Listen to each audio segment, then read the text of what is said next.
Hi, I'm Nick Capone, and this is Cultural Catholicism, an exploration into the existence and significance of the Catholic faith within the culture.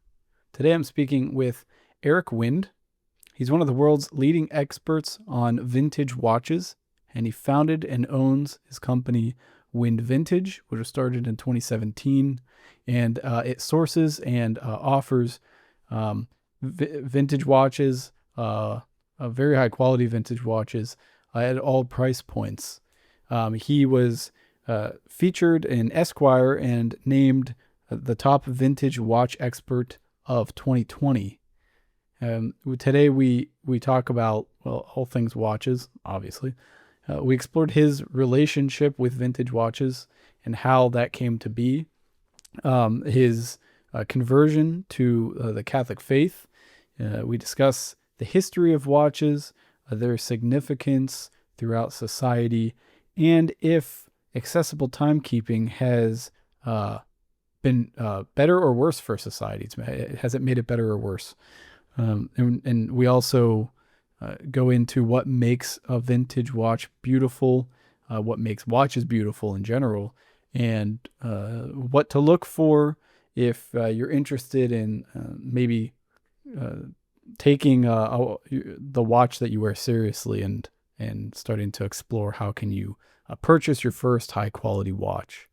It was a great conversation, and I hope you enjoy it. And here you go.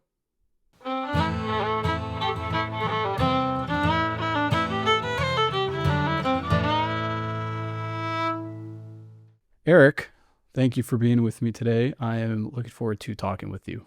Thank you for having me, Nick. So I have to start off with a bit of a cheeky question. Is the last name Wind or is it Wind?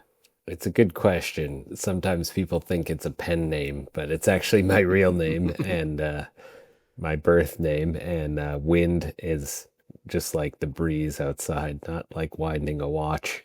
I've joked that some April 1st, April Fool's Day, I was going to make a public announcement that my name shall now be pronounced Wind, given my profession as a watch dealer, but I don't know how that would go over. It seems like a missed opportunity, I have to Yeah, say. If I get a only. lot of, I definitely get a lot of comments. Sometimes people, say it should be Wind, or they just presume it's Wind, or they presume it's a pen name, but it's I funny. presumed. I was one of those who presumed it was Wind. It is not. It's like air. Okay. That's okay. Um, Yeah. what I want to get in, kind of jump right into it because you're a Catholic, and we'll get to that. But you're also a vintage watch expert, and you're one of the best in the world. I can't say I know many other people who are vintage watch experts. So, what ignited your love for vintage watches, and kind of how did you get into this?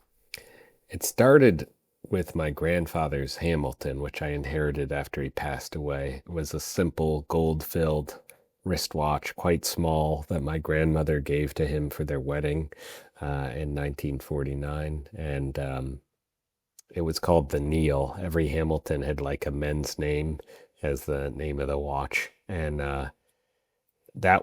they got, married after he served in World War II. He wore it pretty much his whole life and then gave it to me, but basically passed it down to me after he passed away. My mom got it and gave it to me for my kind of birthday right before my senior year at Georgetown University, the oldest Catholic university in the United States. And it was, kind of that rosebud moment. It was like my first mechanical watch. I had watches before and liked the concept of watches a lot and loved watches, but nothing expensive. This is not an expensive watch. You can still find them on eBay for $100 to $200 occasionally, but it was just very cool to have a watch you wound up every day that Hmm. was relying on you to power it. And that started me down the rabbit hole of learning more about vintage watches. I I used to wear an Apple Watch, a smartwatch, and so many people do now. And it started to this is sort of somewhat of a tangent, but it started I noticed every time it would read my pulse that my wrist would hurt. It was almost like a nerve pain. Oh, that's interesting. And it was I was talking to a buddy of mine, and he suggested, like, he's really into watches as well, and so he kind of suggested, so my per his suggestion, it was a Timex. I don't remember the name or what it was, but it was sort of when I was um, diving into um, moving away from technology. I think I would word it that way, Yeah. Yeah. and into the mechanical and into the physical, and it was really good. Like having, again, like you said, like having to wind it up myself. Maybe it Uh, was the Marlin. it was the Marlin. You're right. Yeah, that's a classic. Yep. Yes, and it was really good. It was followed up by the watch I'm wearing right now. It's Italian. It's Sicacci is the company.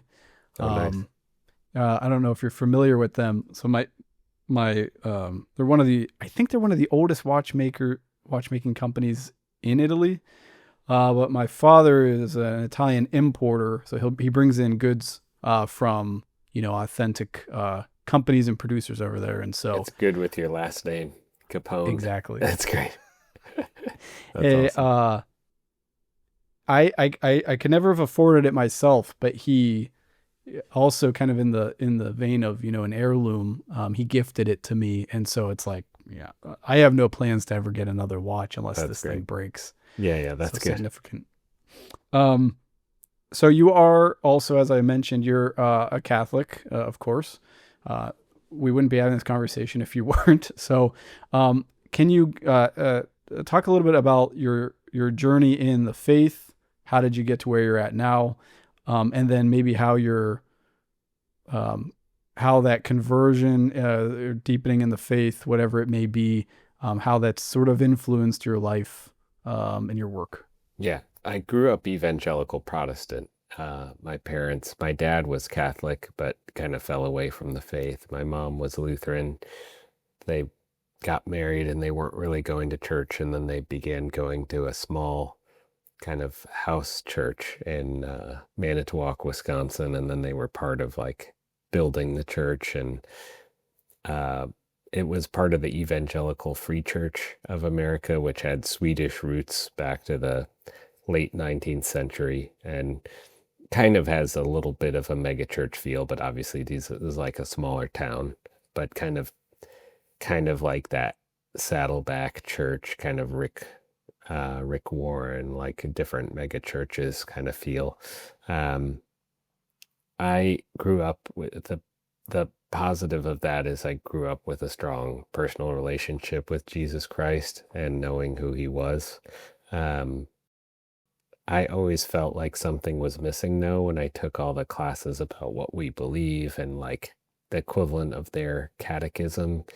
Like I couldn't put my finger on what it was, and I didn't know a lot about Catholicism, but it seemed like you couldn't just, it wasn't that they were necessarily saying this, but the sola scriptura, where it's only scripture, it didn't seem like that was the bridge to modernity, that we could just take the Bible and interpret everything in there and then live 100% based on that. There's obviously some things that are different and some things that don't really make sense. And um, basically was introduced to the Catholic faith at Georgetown.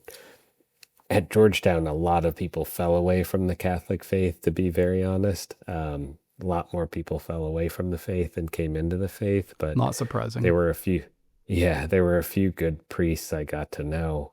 Um, One of whom described his being a Jesuit priest there. He had to wake up every morning feeling like a missionary, otherwise he would go insane, um, which I thought was a good quote.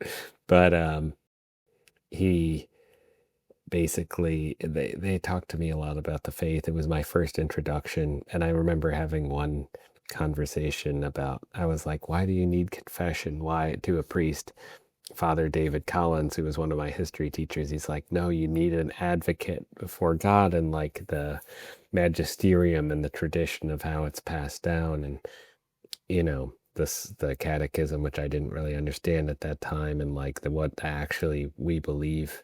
That was a critical kind of piece of the puzzle for me. I didn't come into the Catholic faith when I was at Georgetown, but I certainly thought about it. They had a beautiful 11:15 p.m. mass with Father King. I went to a lot. And once a week, he would have people back in the sacristy with like cookies and stuff after mass, and it'd be like midnight. And it was kind of really beautiful because the way the stained glass looked in the church at night and everything, the chapel in the middle of campus, it was very special. Um, that was Father King was a really special piece of my becoming Catholic. He passed away shortly after I graduated, but I was then working in Washington, D.C. after I graduated for a small consulting firm, and my roommate was a convert to Catholicism as well. It was kind of from him that you and I connected because one of his good friends at Northwestern University, where he went, was also from Wisconsin. I met him in Washington, D.C., and he's now a professor at Ave Maria Michael Breidenbach. But my roommate, Nathan Zabrowski, was altar serving at the Catholic Information Center in Washington, D.C., which is close to the White House. And he introduced me to Father Arnie Panula, who was the priest there. And I loved Father Arnie. He was a very much like a special guy, kind of salt of the earth. He had gone to Harvard, which is obviously pretty intense, but he felt like a call to being a father since he was a young person, like even high school and college. And he talked about what it was like to feel the call to the priesthood. So he helped bring me in. And then I met my wife at that time, Christine. She was very much into her faith. And I proposed as a first date going to mass together and then lunch after. And then I was on a Monday. I met her on a Saturday evening at a friend's birthday party. I said, how about mass and lunch on Monday, even though I wasn't Catholic yet, but I thought she'd like it and I liked it. And then both of us were not too far away. Our offices go so we could sneak away for like an hour during the workday. And then I was like, how about Wednesday? And then I said, how about Friday? And then the rest was history. And I proposed, and she was definitely part of that as well. Father Arnie brought me into the church. I read through the catechism and met with him weekly. And that was kind of my RCIA versus a traditional RCIA class. And, one of my questions for him was just, how come there are so many bad Catholics, like all these different politicians and others that don't really, believe the same thing I do and don't behave in a certain way? And he said, well, Catholicism is a bit like lobster. When it's excellent, it's one of the best things on the planet. When it's horrible, it's one of the worst things on the planet. When it's old and spoiled and rotten, like you don't want to be near that. So that was a funny quote that also made a lot of sense to me. And I became Catholic in 2012. Okay. So, and when you said you were talking to your now wife and you were saying Monday, how about Wednesday? How about Friday? Were you, Yeah. was that mass and lunch? Is that what you were Mass saying? and lunch. Yeah, mass and lunch. This is a dating pro tip for all young men. Yeah, exactly. You Yeah, find a exactly. Catholic girl, and then daily mass is your excuse to just have daily dates. Yeah, it's a good thing if you can make it work for sure. There's a lot of places you can make it work. It's great. That's beautiful. So, how did that line up with your career that you have now and your involvement with selling high quality vintage watches? My brief kind of professional background, I'm 39 now. Went to Georgetown, worked for a few years in DC, met my wife, proposed to Christine after 4 months, became Catholic. Then we got married. Then we moved to Oxford, England. Wow. I did an MBA, Master of Business Administration there.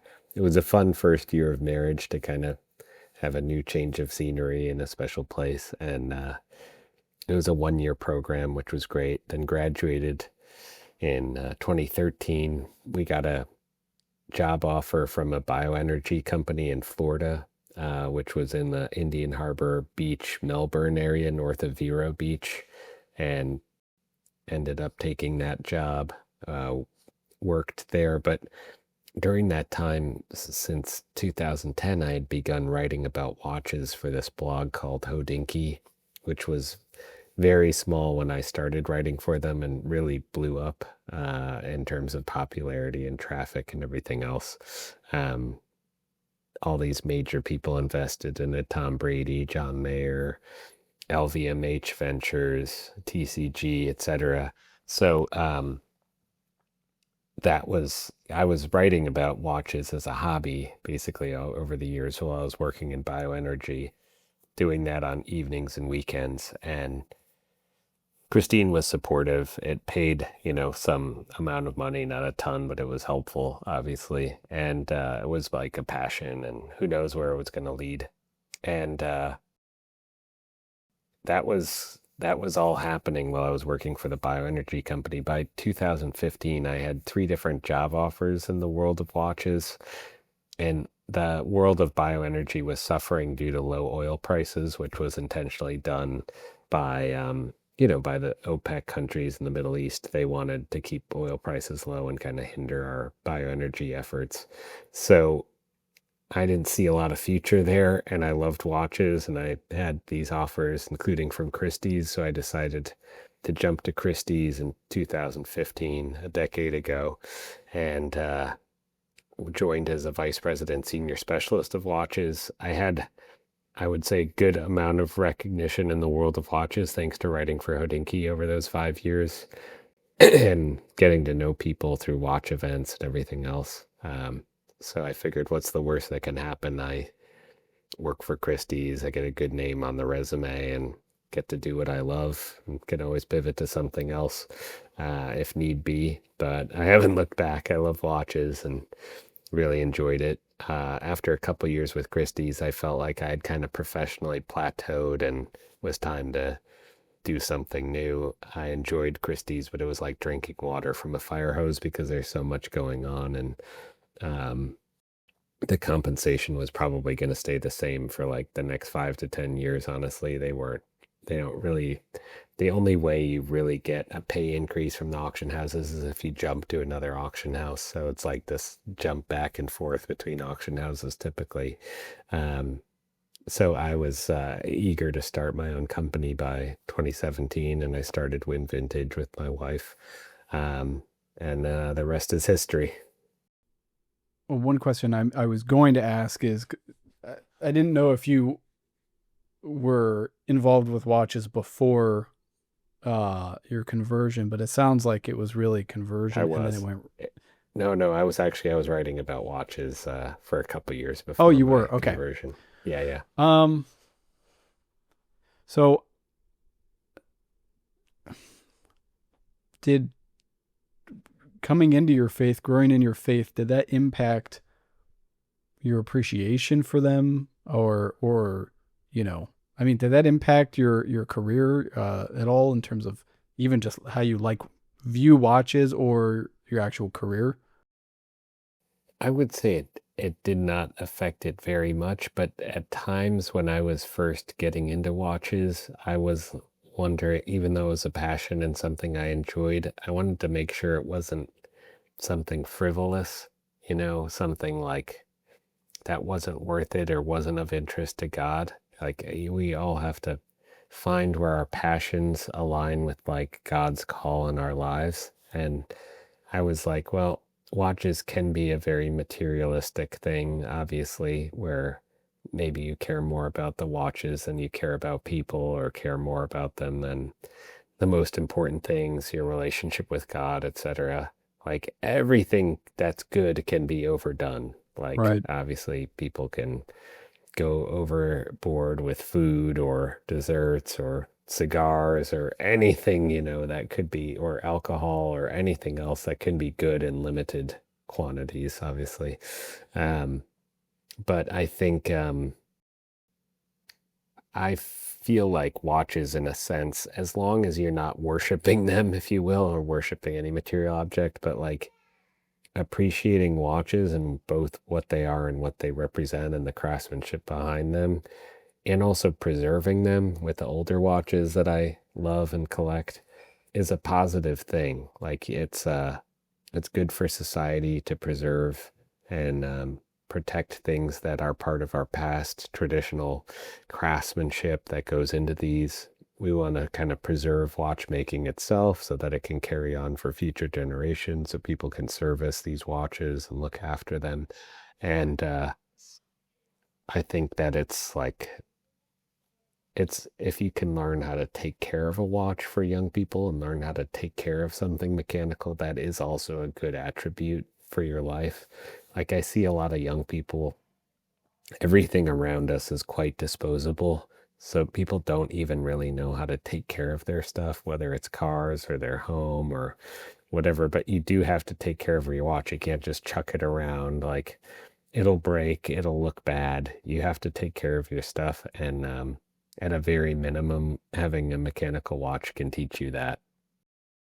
It's funny because you started off with saying not really, but then actually your answer sounds like this explosion of there's all these different facets and ways that, well, I guess the faith does that for all of us and everything. Yes. And Yeah. probably anybody upon retrospect is like, not really, until you actually like share your story. And then I think you said so many truths there. Like I like to, I often, I see this with, I have a lot of friends and loved ones who have converted, and it's really incredible to also see how, when our Lord calls those like yourself into the faith, it's also at a time in life where it's almost like to prepare you for things to come. And I think, again, given like your success, your level of how well known you are. I mean, you've worked with, maybe you can go into this in a moment. You were involved with a film also, like Yeah, Crazy Rich Asians. Yes. Yeah. I think that these things could easily pull someone into materialism, and you were set up in the truth, in a very real way, and that's one thing I love about the Catholic faith, is that it does an excellent job at teaching us how to. That's part of why I like having these conversations, because it's all about appreciating all these things around us, be it a cigar or a watch, but learning moderation, and not just moderation in consumption or attention, but like in our heart.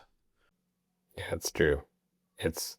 You can go overboard for sure with a lot of different things, and it's good to stay humble. You could also get a big ego as good things and wins come your way. It's very, very easy to do. And faith helps teach us that we're sinners, that we got to keep working in it every day. Another reason that confession exists. Yeah, exactly. To remind us that we are nothing. Yes, it's true. Did you want to go into the story of Crazy Rich Asians? Sure. It's a funny thing. I have different kind of, I don't think I'll ever publish a book of like my business wisdom, but I have just general business knowledge and like being an entrepreneur. And I think, as someone who's like, I didn't have millions of dollars to start this business. It was like very much a small business. It still is. One of my philosophies is take every opportunity given to you and try to maximize it. So don't waste any opportunities. Don't miss any opportunities. I would tell that to anyone, starting a business. But I met through Hodinkee, this gentleman, Kevin Kwan, who wrote this book, and it was a pop-up in New York. Kevin came up to me and he said, "I really love your writing for Hodinkee." And I said, "Oh, tell me about yourself." He said, "I just wrote this novel called Crazy Rich Asians. I was like, oh, cool, never heard of it, sort of thing. And he said, I'll send you a signed copy. I said, that's great. And we exchanged information. He sent me a copy. Fast forward maybe 2 years, he said, hey, we had kept in touch, briefly, but he said, hey, we're filming the Crazy Rich Asians movie in Malaysia. And I'm sorry this is so last minute. I got this email on a Monday morning, my time, but we're needing this watch in Malaysia by Wednesday, and it's like 24 hours ahead of time, so it's already Tuesday, and over there, and or 12 or 13 hours ahead, but it's practically almost Tuesday already. And do you have any ideas right now? This one watch brand called Hublot lent us a watch, but really it's very tacky and gaudy. It's not something the character would be giving her husband as like, hey, congratulations on your success in the movie and in the book. Her name was Astrid. And I said, let me try, because this is a great opportunity for watches. It's a great opportunity for me, etc. So I start writing a few collectors over there. It's very busy because we're in auction catalog season, but I was like, I just have to see if I can be helpful here. And collectors over in Asia and Hong Kong were like, are you crazy? I'm not lending my six-figure watch. Like, what the heck is this book and movie anyways? Crazy Rich Asians. It sounds terrible. I was like, there's no pressure, man, but it's gonna hopefully be something big. And finally, I contacted another dealer who was a friend of mine. He had just sold this Rolex called the Paul Newman Daytona to a collector in Singapore, named after the actor. And he wrote the collector, and his wife actually loved the book, Oh Crazy my Rich goodness. Asians. So he was like, it'd be an honor basically to lend this $600,000 watch to the set. And they flew a security guard over from Malaysia to Singapore to get the watch, and there was some insurance paperwork. And then it ended up being in the movie, but I didn't know what it was going to look like. I was waiting for months and months until the movie came out, and I was invited to an early screening in New York, and I'm like, my eyeballs are like this, just watching for this scene. And finally they have it, and she hands it. The watch is kind of blurry in the photo, in the video, but it was still like clear it was a Rolex, and it was very exciting and gratifying to see it in there. Well, you never know what's going to happen, but I wrote a story about the experience of lending the watch because people were commenting on, as the movie came out, hey, I think there's a fake Paul Newman Daytona in this movie. And I was like, no, it's real. You got to read the story about how this happened. And people were loving it. Rolex actually used it in their Academy Awards commercial last year, that scene. So Oh, it was like just an incredible kind of moment. I was like, who would have thought this little effort I did on a Monday to a Tuesday would lead to it being in a Rolex commercial during the Academy Awards? But it's funny. It's crazy. it's funny too. All the, I just personally, I think there's no such thing as a coincidence, and God's will, active or passive, is always being done. And even in this scenario, which um, I'm sure it has a web of connections in His plan, but not seemingly on the surface having to do with the kingdom of God, and you can't help but like all the things that had to happen for that to work out is amazing. It's crazy. Yeah, it's nuts. And then as a result of that kind of, I would say, position in the movie, I now have a lot of Asian film actors and comedians who are clients. So it's funny, some who were in the movie, everyone watched it certainly, but it's like Kevin introduced me to a number of actors, and now I'm kind of the go-to watch dealer for Asian actors and comedians. It's funny. Okay, well, the story of heaven continues to unfold, so who knows what will come of it. Yeah, exactly. Yeah, exactly. Okay, so I'd like to zoom out and ask you, why are historically why are watches so sick? I mean, the thing you're talking about, like all this over a watch in a movie, which some people would be like, who the heck cares, just put any watch on the guy. but this is objectively significant to the right audience. And so historically, why are watches significant in society? It is, there's a number of reasons why. First of all, if you go back historically, watches themselves have a somewhat of a religious history, because in Switzerland, John Calvin, of course, who believed in predestination, he kind of controlled Switzerland, and everyone was Calvinist. And he basically ruled that the jewelry makers there, who had, were a significant piece of the country's craftsmanship, could no longer make jewelry, because jewelry was not honoring to God. It was like ornamentation of the body. But they could make watches and continue with watches, which were already big there. So you had more and more people focused on watchmaking, basically. So that was one of the things that was both make Switzerland kind of the preeminent destination for producing luxury watches today, but had an impact on the world. What year was Watches, that? what? What year was that?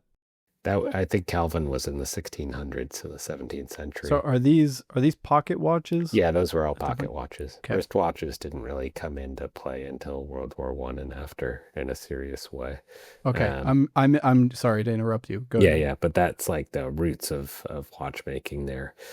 Watches also, that was kind of an egalitarian thing, is that they got less expensive and could be spread out so people could manage their time in a different way. Think about how much more difficult life would be if you were relying only on someone to tell you, who had the capabilities to own the watch or time, what time it was, and kind of defining your day that way.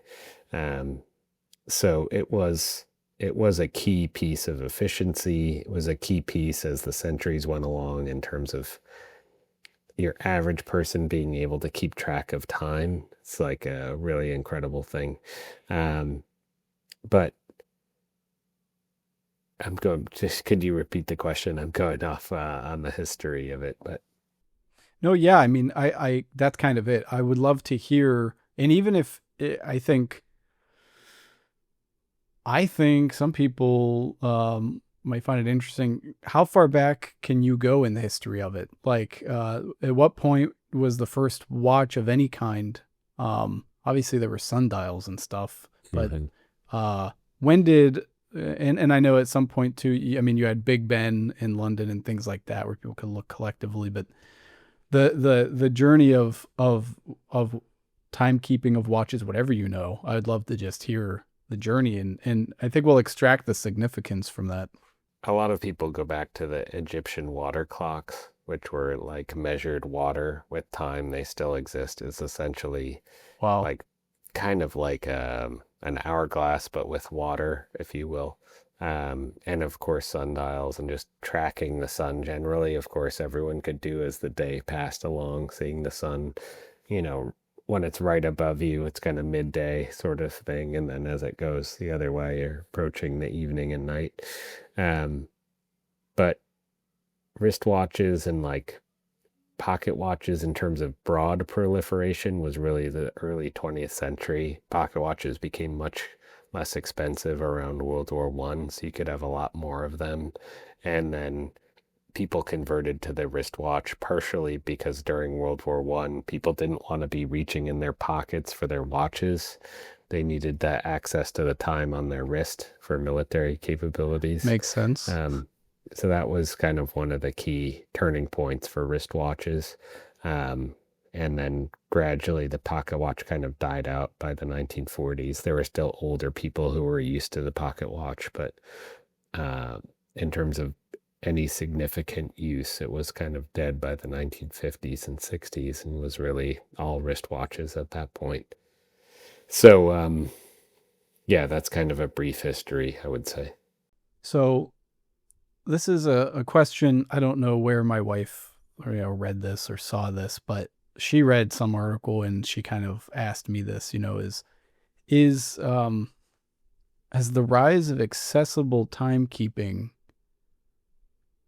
because it is kind of also, I think, associated with the Industrial Revolution, has it been a net has it made society better or worse, in your opinion? It's a broad question. That's certainly something not I've never been asked before.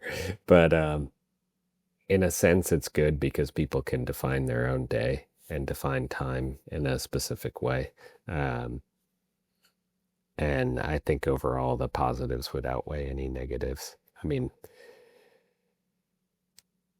for like, I was talking with my son Charlie about like how educated the founding fathers were at the beginning of our country. They were way more educated in a sense, classically educated. They could speak more language, they read more books, etc. You know, their education was not defined by, okay, it's 45 minutes for this class, then 45 minutes for this class, and like everything else. Um, it was much more in some ways, obviously, they were much smarter, but that was the upper crust of the world, not like the other 99% of people had even the capability to read necessarily. But that kind of classical education, I think, is very good for people that can pursue that.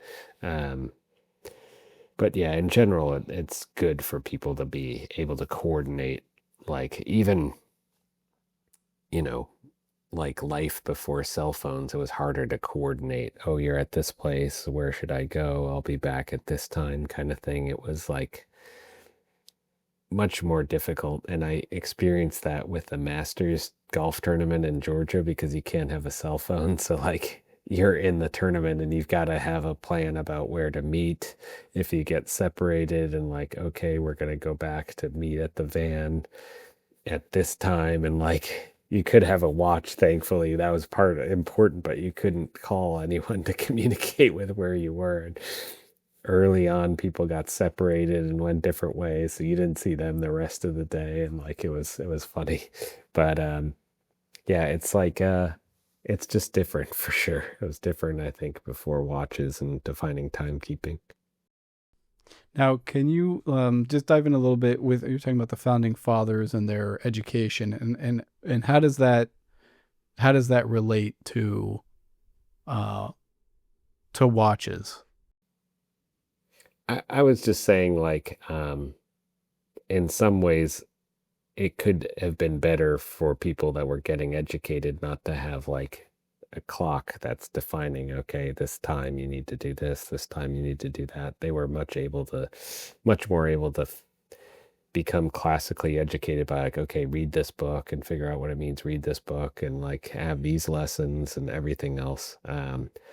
Our current education system with 7 classes a day for kids in elementary school, and like how we think about education is very German and like structured, these 45-minute classes or 1 hour classes. They didn't have that. um, and like I said, in some ways it's good that we have our current education system. It educates a lot more people and provides a much higher base.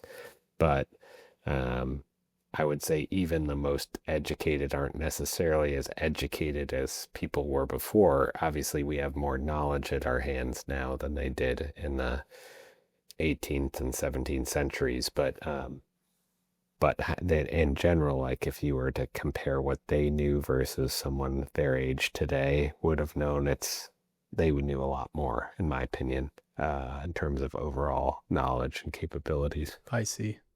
Yeah, so that's the thing too. I think my wife was raising in that point of,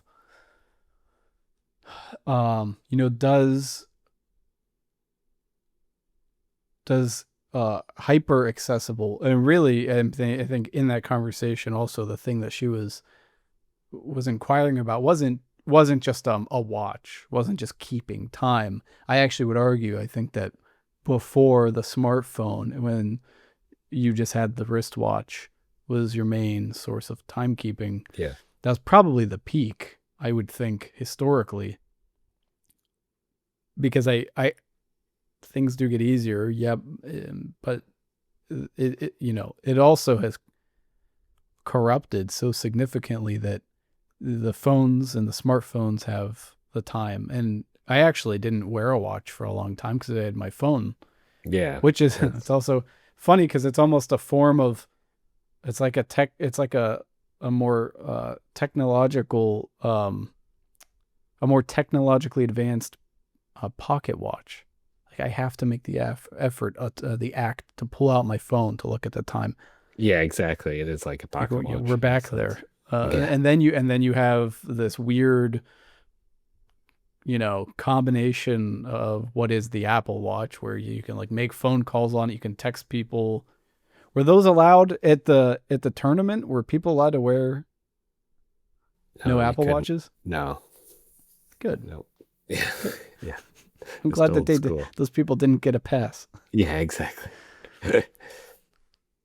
Yeah, it's like this is really interesting to me because there is with watches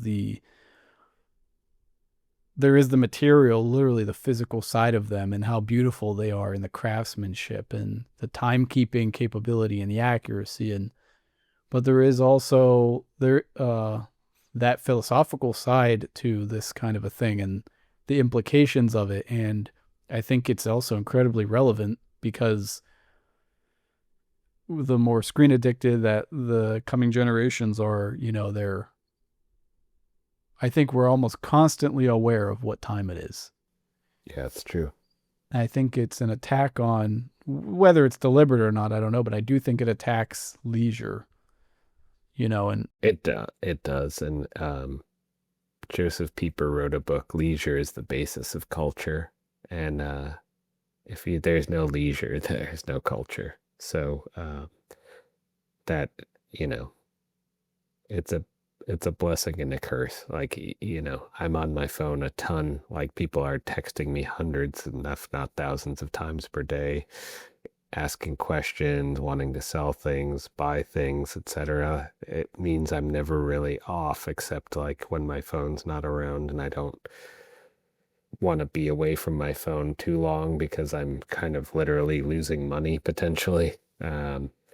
There is like a private club in Palm Beach where you can't have a cell phone, and I've gone and played golf there and then come back to my phone and have like 160 iMessages, thousands of WhatsApps, emails galore, etc. And it's after a 4-hour round of golf, and I'm like, I can't do this it's like a again. It's weird just form of too hard. hell.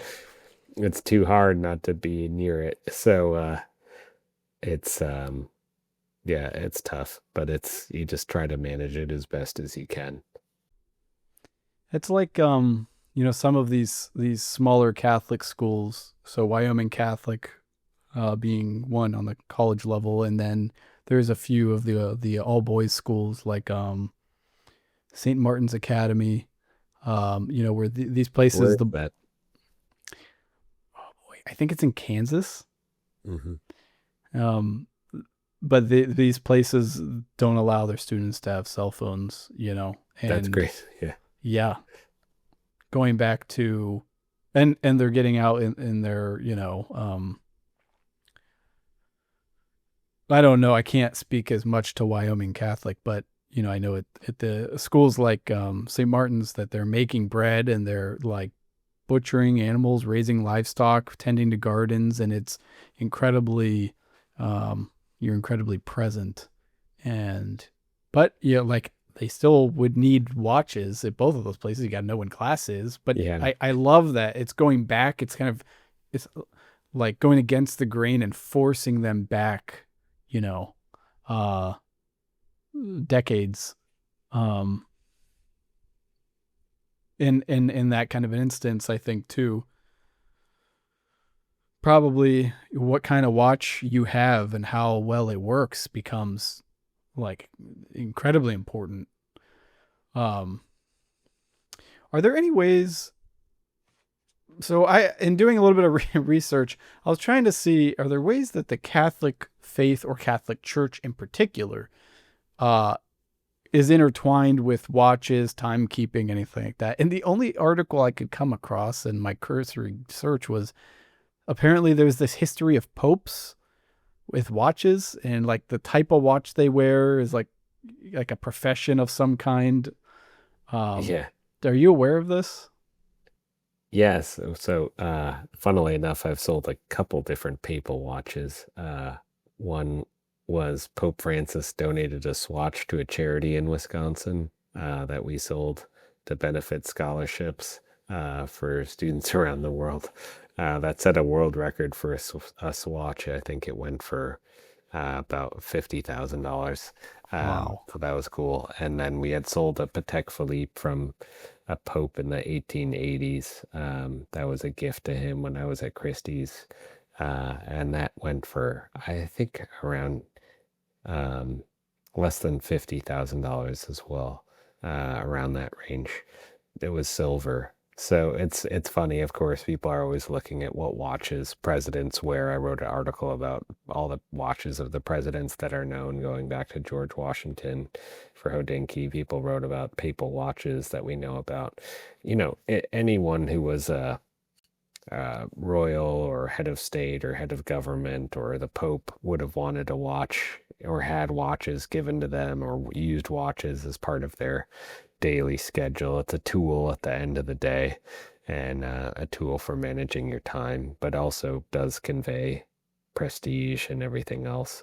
You want it to be high quality, obviously, but yeah, it's there's there's just a great history with the Vatican and its clocks as well. I haven't really studied that in depth. There's kind of watch people and there are clock people.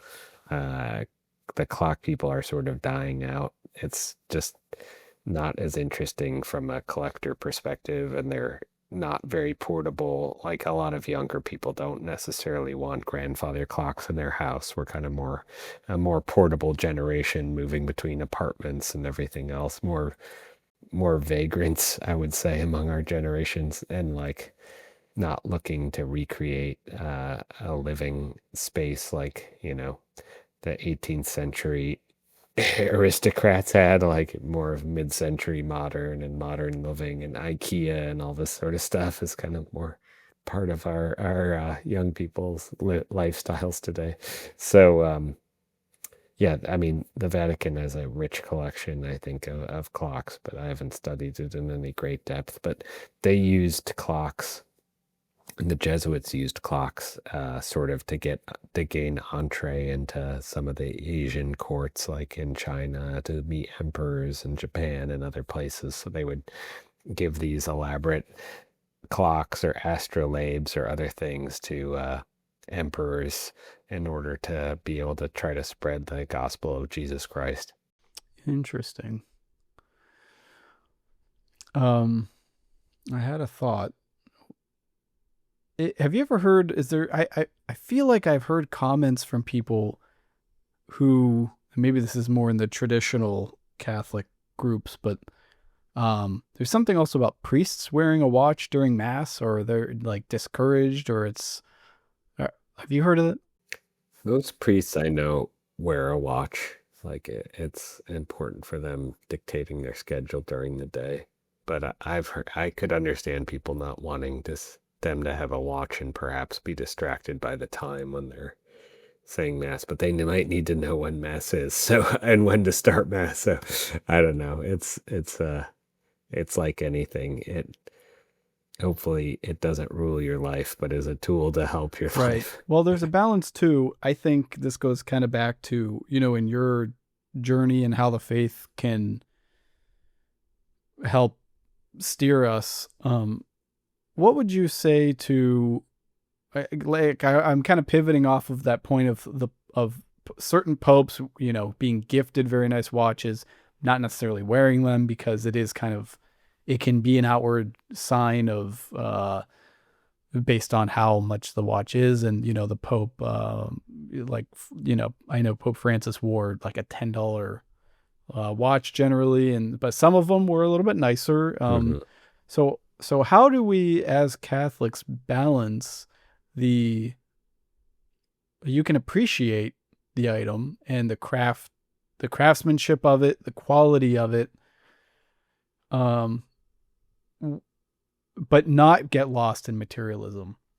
Because I think that's the ultimate balance, and I think when you're actually looking at the material side of watches, I think that is the balance.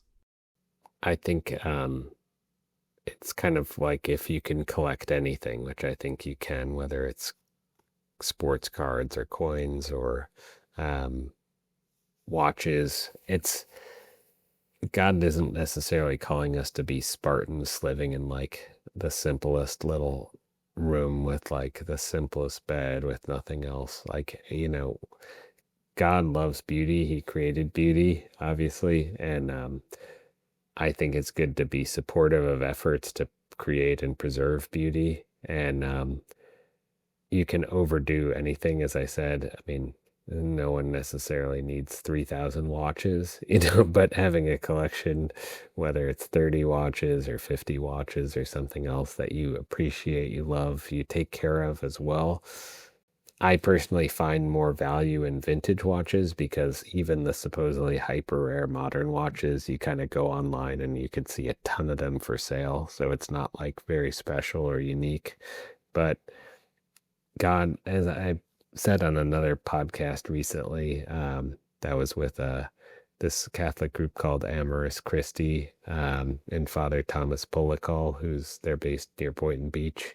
When you're doing what God calls you to do, when you run, you feel his pleasure. So, that kind of relates to Chariots of Fire, which is one of my favorite movies. It's a Christian movie, but not a Catholic movie. But Eric Liddell was a great runner and he was a missionary as well. But his sister was like, running is like not important. Why were you doing something that's so unimportant? And then his dad and his dad's friend were like, no, God's given you a gift to run like as one of the fastest people in the world. So and he was like, yeah, when I run, I feel God's pleasure. And I think that can be part of this. Like God's given us resources not to waste. Like I personally think if you buy great vintage watches or collect whatever you're doing or buy a house the right way or whatever, you're being a good steward of what he's given. Of course, it's not like do all that and not help the church, not Right. help the poor and everything else. Everything has to be balanced. I'm not saying buy a watch and don't tithe. It's like you have to decide how you use the resources you've earned that God's given you. But I do think like collecting watches or collecting anything that makes sense can be an important part of your life. And it's like something you share with your kids. Like I have 3 young kids, but they know obviously that I'm a watch guy and they like looking at the watches and they'll inherit some watches one day, Lord willing. And it's a kind of a meaningful connection. And watches, of course, like they represent more than the watch itself and the people who made it. It is like at the end of the day being a good resource with the time God's given you. And there's a lot of metaphors in the world of watches, obviously. We don't know when our own watch stops and we are gonna pass on to the afterlife. So we have to be good stewards. We don't know I don't know when like the watch I'm wearing will need service, but you try to just take care of it the best you can, like taking care of your cars or home or anything else. There are a lot of intersections with watches and meaning, like you're saying. I think, yeah. And it's about the art of it, and as much as the utility. Exactly. And even the watch that I have, like, is a gift from my father. I fully intend, as long as I don't break it somehow, to pass it on. Yeah. And you said something too earlier, which was really interesting. You're talking about the beauty of watches and also a bit of prudence in purchasing them. And it seems to me that vintage watches are kind of an intersection of these things where rather than buying whatever brand it is brand new, and maybe you can never afford that, maybe it takes you a long time, maybe it's an imprudent purchase no matter when you do it in your life, you can turn to a vintage watch, and it is I mean, that's something that you sell these vintage watches at all price points, and you you do that for a reason. I don't know if you want to dive into that at all. Yeah, I mean, when I first started collecting watches, I couldn't afford the $10,000 and up watches. Like I was buying $2,000, $1,000, $300 watches, like all over on eBay, etc. And obviously, in general, it's hard to make a living selling the sub $1,000 watches because servicing the watch might cost $500 to $800. So we don't do too many in that range, but we do on occasion, and I love them. So it's hard for me to resist if I see something great at any price point. And then it's like a great entry point for a lot of people, obviously. So, yeah, in general, we prefer to do the $5,000 and up watches, but we'll do every price point. If someone was to come to me and say, what's the best kind of sub $5,000 watch I could buy, I would say like a Rolex Air King or a Rolex Date, in as good of condition as possible, like 1980s, 1990s. You can get them for under $5,000. We always have a few on our website. Like, I think they're just a great, great watch and something you can wear every day the rest of your life without a problem. And this is a side question: is Rolex, are they? It sounds like they're worth the money. Are they kind of a rarity where it's not just the brand name, but actually the quality is still there? They are, yeah, they're just solid, kind of bulletproof product in general. It's like a generalization. And part of that is they're actually a nonprofit based in Switzerland. So if Hmm. they had not been a nonprofit, someone would have destroyed that brand many decades ago, just pumping out as much product as possible and making as much money as possible. But because no one really benefits that much, there's no owner per se to realize the true value of the company, then everyone's been a careful custodian, the board of directors along the way. They're all making good money, but they're not going to kill the goose that laid the golden egg. So that is, it's just a solid product. It's a great watch. Interesting. It's slowed its corruption. Yeah, yeah. It could have been out of business otherwise because they make over 1 million watches per year and they have for many, many years. But someone back in the 70s or 80s could have been trying to make 3 million, 5 million watches a year and just saw the price point go down and the quality go down and just killed Hmm. the company. So when I was speaking with Dr. Michael Breinbach, who you mentioned earlier, and I was actually talking to him about the watch that I have on, and I was like lamenting, I scratched it up a few times somehow. Um, I'll probably have to buff it out or whatever. And he's like, well, no, not so fast because um, there is something to that. So can you kind of along that line maybe explain, and also Todd, we're going back to the beauty. What makes vintage watches beautiful? And do you think that they have more beauty than a brand new version of the same thing?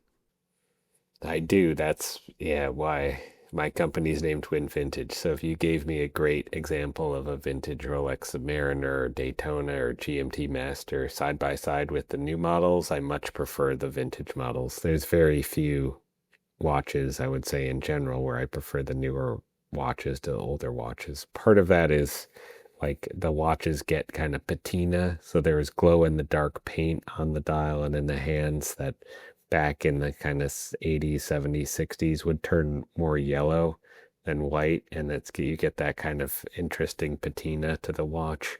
The cases were also made with a lot more hand intervention, these beautiful bevels, etc. And you know, the crystals were often acrylic, so that is a plastic that can scratch, but the flip side is you can see the dial a lot more clearly through the plastic and you get these interesting domed crystals, which you don't get when you have like a flat piece of sapphire today. So for me, like with vintage Rolex and other brands, I just find them way more beautiful for the older watches than anything you could get in the store today. I think that's interesting. I think for most things, most people would not answer like that. No, it's true. People want new, crispy, fresh. I And mean, it's, even I yeah, was upset when I scratched this watch. I'm like, oh, it's not pristine anymore. It's not perfect. maybe it was it on the crystal or what? Where was the scratch? Yes, yeah, on the face, the Yeah, glass. yeah. Yeah. Yeah, Hmm. that could be potentially buffed out depending on what it is without disturbing the value. You don't want to polish the case, which is looks like steel, because that Hmm. will remove metal and change the architecture of the case. But crystals are something you can kind of modify without issue. Mm. I think that Michael had said if you do it, maybe it was like if you do it enough, you can start to wear down. Is that what it is? With crystals, you don't want to over polish it. You could replace it otherwise, which is not a again, like the collector community is somewhat forgiving of that. It's just they don't want to see the cases polished, metal removed from the case. When a case is really, really polished, the lugs can get very, very thin, like a toothpick. We call it toothpick lugs, and it looks really ugly. Hmm. So that's where you want to avoid the polishing. And then, are you comparing a new to a vintage, and you're choosing the vintage? Is this because the vintage, what's vintage now? You're kind of referring to some of the differences and how they're made, and so is it going to be the same in like another 50 years where the watches now being made now when they're vintage then are they still going to be more preferred to a new watch then, or is this so does this vintage um, value Yeah, move with the time, or is it kind of stationary? it's hard to say because I don't know what the watches will look like in the future. Hopefully You're better not a than time traveler. yeah, better than now, hopefully. But I guess in general, I like older stuff, whether it's watches or cars or anything else. And every new things have their place, and of course are improved in many respects. Like a modern Daytona is technically better than a vintage one. It's automatic, so it moves with the movement of your wrist, and then the power reserve is 3 times as long as the vintage one. So if you set it down, it runs, 3 days instead of one day, sort of thing. But just because it's technically better, it doesn't mean that it's, aesthetically better. And I find the aesthetics of the older models better. Well, there is also something to having to be more involved with it. I know this is why some people like record players, and you got to Exactly. go flip it every 30 minutes or less. I mean, Yeah. but they like having to be so involved in it. Yeah, exactly. And yeah, it's whether it's a coffee machine or espresso or other stuff, Right. like there's, the quality is often better if you're more involved as well. So, kind of coming to a close here, what advice would you give to someone who is looking to get their first high quality watch? And now this could be any direction. Could be you could point them to a vintage or to a brand new. I think someone who maybe a younger man might be listening to this and they're like, oh, you know what? I am tired of looking at my phone. I actually want to watch. Uh, and maybe they can't afford anything, over 1,000. So, what advice would you give? Where could you point them so they know kind of how to start this journey of really taking the world of watches? Yeah. If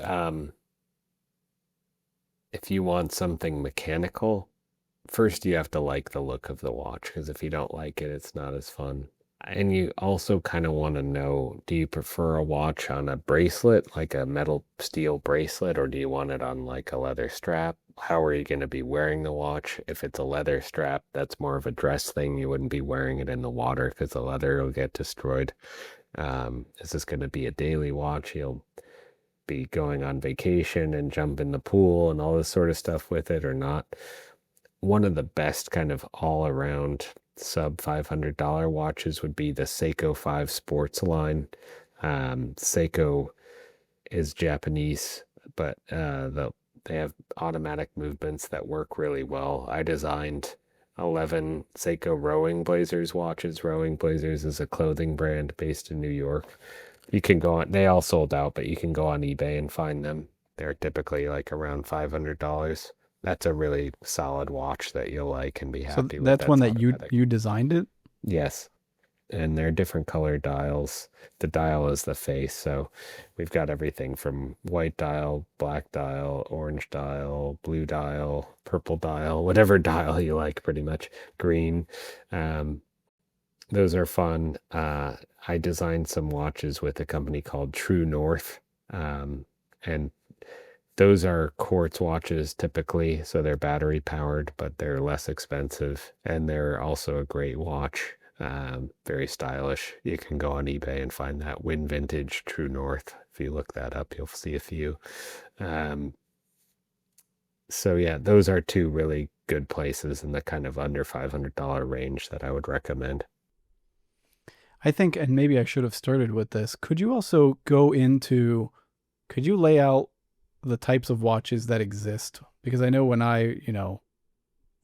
I first ditched the Apple Watch, I didn't really understand the difference. Yeah, so you can have something that's like a basic time only watch where it's just the time. It could just be an hour and minute hand or a seconds hand. This is like a Rolex Submariner. It's kind of your quintessential watch. It's got an hour hand, a minute Beautiful. hand, and then a seconds hand going along. This has a bezel that rotates. Um, a chronograph is a watch where you have a stopwatch incorporated. So this is one of the watches I designed with True North. Wow. And this starts the chronograph basically. So you'll see that second hand moving, and then this register will move. It records up to 60 minutes. And then you can hit stop and reset. So this is, like I said, a great kind of under $500 watch. Dive watch has a bezel that turns like this Submariner, so it's designed to go underwater, so you could rotate the bezel to time when you started your dive and figure out how much time you've spent. And you got different dress watches. An automatic watch moves with the movement of your wrist, like this Submariner. Other watches that are quartz, that's where you have a battery inside that might last 3 years or so and have to be replaced. Quartz watches are less expensive but more accurate, typically within less than a second a day, whereas like a mechanical watch, depending if it's older, it might be 20 seconds a day, 30 seconds a day off. But sometimes you can regulate them to within 3 or 4 seconds a day. So yeah, those are kind of general things to think about with watches. And I will advocate for that Timex, that first one that I Yeah, the got. Timex I mean, Marlin is great. I still wear it, if I don't want to wear the nicer one, because that one is and it's incredible. It's I would do also recommend that one in my very limited knowledge. Yeah. It's a great watch. Anecdotally, that It's one was good. attractive as well. Yeah. So you have said your website before, but I don't know if you have any other locations. Where can people go to learn more about you and your work? Winvintage.com is the best place. That's my website. You can go on about. I've given a number of lectures on YouTube. If you look up Eric Wind on YouTube, you'll see different lectures and videos I've done. And you can look at the press page to see a lot of different kind of recent press items and interviews and things as well. I think that this is I've really enjoyed talking with you and diving into this. There's so much to this, and it is just another example of how the virtues of the faith are both. Not only are they within something like a watch, which you might not inherently think has any connection, but also how it can guide our appreciation for something like a beautiful watch, and walk that line of prudence and also like a stewardship too, taking care of these things, making sure they stay in good condition so they can be an heirloom, so they can be part of the story of your family, and that they kind of transcend the material. Thank you so much, Nick. It was great to be on the podcast. Thank you. And hopefully we'll talk again soon. Thank you. Thank you so much for watching. I hope you enjoyed it.